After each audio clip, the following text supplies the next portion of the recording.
Hi there! In this video, I will give you a quick guide on how you can create a project in ClickUp.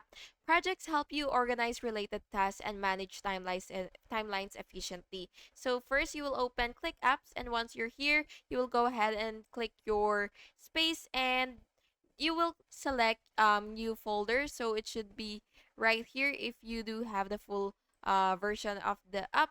So make sure that you do have the full version of the app so that you will be able to see these features.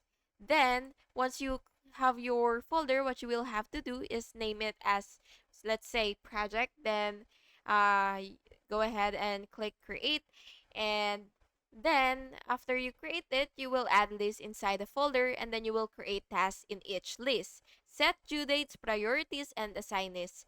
Then you will use custom fields to track project specified metrics. And yeah, that's basically it. Thank you so much for watching this video, and I really hope it was helpful for you. And if it was, please make sure to like and subscribe for more videos like this. Thank you, and have a good day.